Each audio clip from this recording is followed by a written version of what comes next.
वाराणसी में सोमवार को मिली कोरोना जांच रिपोर्ट के अनुसार 8 कोविड संक्रमित मरीज मिले हैं। बीते 24 घंटे में कोरोना से किसी मरीज की मौत नहीं हुई है। सोमवार को होम आइसोलेशन से 9 मरीजों को छुट्टी मिली है। वाराणसी में तीसरी लहर में अब तक 15,123 पॉजिटिव मरीज मिल चुके हैं। इनमें से 15,078 लोग स्वस्थ हो चुके हैं, जबकि एक्टिव केसों की संख्या 32 है। कोतवाली थाना क्षेत्र में पूर्वांचल की सबसे बड़ी गल्ला मंडी विश्वेश्वरगंज में रविवार की देर रात 2 पक्षों में विवाद के बाद गोली चलने से 2 लोग घायल हो गए। गोली प्रशांत और साहिल नामक युवक के हाथ में लगी है। पुलिस ने दोनों को मंडलीय अस्पताल में मेडिकल कराया। प्रशांत यादव नाटीमली का और साहिल दारानगर का निवासी बताया गया है। हालांकि घायलों और खुद पार्षद अंकित यादव का कहना है कि हमलावरों ने पार्षद पर गोली चलाई थी। गोली पार्षद को न लगकर प्रशांत और साहिल को लग गई। पुलिस ने दूसरे पक्ष के आरोपित हिमांशु यादव को हिरासत में ले लिया है।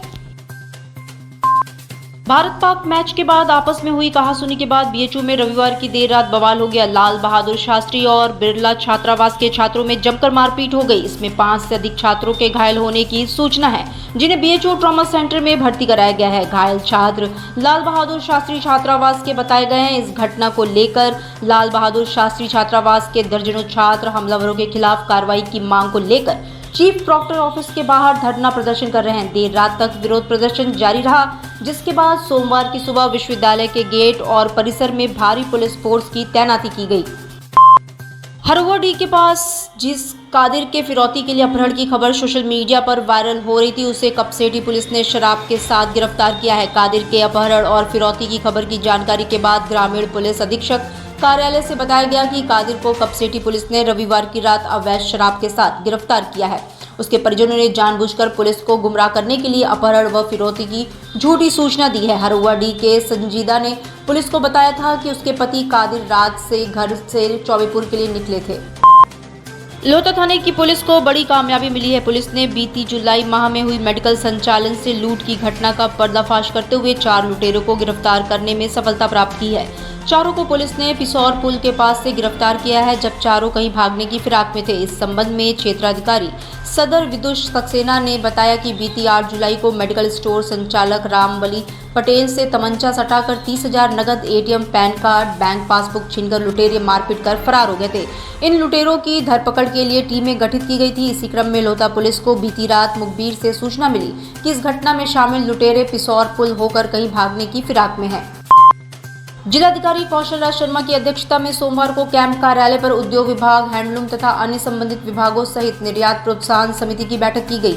वाराणसी जनपद में जीआई उत्पादों व अन्य विशिष्ट उद्योगों के विकास के साथ साथ इसके निर्यात को दुगना किए जाने के आधारभूत ढांचा तैयार करने पर मंथन किया गया।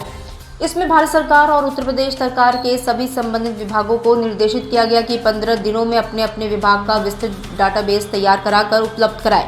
इसके अलावा विभागीय स्तर पर बनारस के व्यापार को तेजी से बढ़ाने के लिए भी सुझाव लिखित रूप से देने को कहा गया है। हैंडलूम और हैंडीक्राफ्ट के विभागों के अधिकारियों से कहा कि वे वाराणसी में सर्वे कराने के लिए अपने अपने विभागों को पत्र लिखें।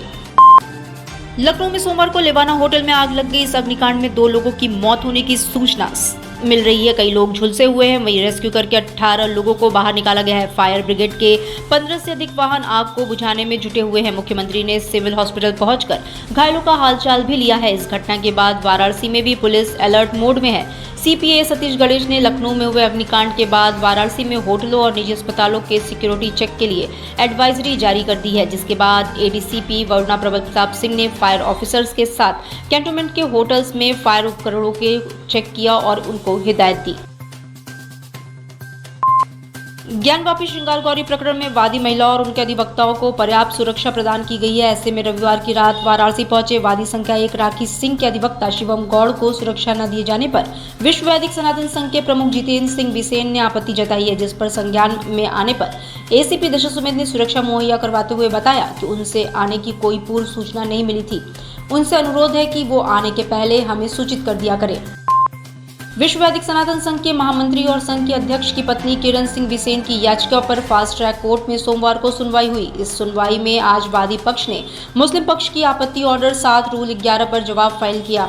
इस पर एक बार फिर मुस्लिम पक्ष ने इस जवाब पर जवाब देने का कोर्ट से समय मांगा है, जिस पर कोर्ट ने मुस्लिम पक्ष को इस जवाब पर बहस करने के लिए 13 सितंबर की तारीख दी है। इस संबंध में किरण सिंह बेसेन के अधिवक्ता शिवम गौड़ ने बताया कि फास्ट ट्रैक कोर्ट में सिविल जज सीनियर डिवीजन महेंद्र कुमार पांडे की अदालत में सोमवार को हमारे द्वारा वादी संख्या 4 अंजुमन इंतजामिया मसाजिद कमेटी के अधिवक्ता के ऑर्डर 7 रूल 11 पर अपना जवाब दाखिल किया है। जब उनकी शैली वहां की है तो छोड़ते क्यों नहीं जाते। राजनीतिक लोलुपता बड़ी गंभीर बीमारी है। हर राजनीतिक दल में ये बीमारी है तो आत्ममंथन तो हम करेंगे, मगर सवाल भी पूछेंगे कि क्या लड़ाई लड़ने के लिए वे लोग तैयार थे और लड़ नहीं सकते। तो जैसे मेरा नेता राहुल गांधी जी कहते हैं, स्वागत है यदि आप चले जाएं। उक्त बातें वाराणसी पहुंची कांग्रेस की राष्ट्रीय प्रवक्ता सुप्रिया श्रीनेत ने एक होटल में आयोजित पत्रकार वार्ता में कही। वो यहां कांग्रेस की भारत जोड़ो यात्रा के संबंध में प्रेस कॉन्फ्रेंस कर रही थी। वहीं कांग्रेस अध्यक्ष के प्रश्न पर उन्होंने कहा कि हमारे यहाँ 9000 कार्यकर्ता अध्यक्ष चुनते हैं और सबकी पसंद राहुल गांधी है। उन्होंने कहा कि वो बाबा विश्वनाथ से दर्शन कर प्रार्थना करेंगी कि राहुल मान जाए। मुद्दा भाई को भाई से लड़ाना है, मुद्दा जात के नाम पर राजनीति करना है, मुद्दा वेशभूषा के नाम पर, भाषा के नाम पर, राज्य के नाम पर खंडित करना देश को है। मुद्दा चुनी हुई सरकार को पैसे और एजेंसी के बल पर गिराना है। अगर ये सब मुद्दों से देश टूट रहा है तो उस देश को जोड़ने का काम भी हम ही करेंगे। हम वो लोग नहीं है जो सत्ता में बैठकर सत्ता की टॉफी चाटें। हम सत्ता की लोलुपता में इतने लिप्त नहीं है। और जिन लोगों का आपने नाम लिया उनका जरूर पिछले 8 साल का कार्यकाल उठाकर देखिएगा, कितनी खिलाफत करी उन्होंने मोदी सरकार की कुरीतियों की, उसका भी विवेचना हो जाए। आज आखिर में मदरसे की जांच को लेकर इतना बवाल क्यों विपक्ष मचा रहा है? मुझे नहीं लगता विपक्ष बवाल मचा रहा है। मुझे लगता है कि जिस तरह से निराधार मुद्दों को मुद्दा बनाया जाता है उसके खिलाफ हम हैं। मुद्दा महंगाई और बेरोजगारी है। मुद्दा आटा 22 से 40 पर कैसे पहुंचा, मुद्दा दूध 35 से 60 कैसे हुआ, मुद्दा पेट्रोल 100 के पार क्यों है, मुद्दा डीजल 90 पर क्यों है, मुद्दा चौके के चूल्हे में आग क्यों लगी हुई है, इसकी बात है। आखिर में क्या कारण है? विपक्ष का चेहरा इस पर कौन होगा? मुझे लगता है 24 में मुद्दा क्या जरूरी है उस पर चर्चा होनी चाहिए। मुझे लगता है ऐसा है कि राजनीति में महत्वाकांक्षा होना एक बात है, लेकिन धरातल की असलियत से भी वाकिफ होना दूसरी बात है। कांग्रेस के धुरी बिना बने कोई विपक्ष की यूनिटी नहीं हो सकती है। एक कांग्रेस ऐसी पार्टी है जो कश्मीर से कन्याकुमारी तक और अरुणाचल से लेकर अहमदाबाद तक उपस्थित है, तो उसके बारे में फिर इस तरह के सवाल बेमानी हो जाते हैं। मुझे लगता है ये चल रहा है मामला, और हम एक अकेली ऐसी पार्टी है जो चुनाव करते हैं।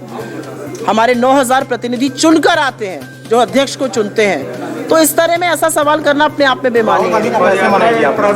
मैं आज बाबा विश्वनाथ से प्रार्थना करूंगी कि वो मान जाएं।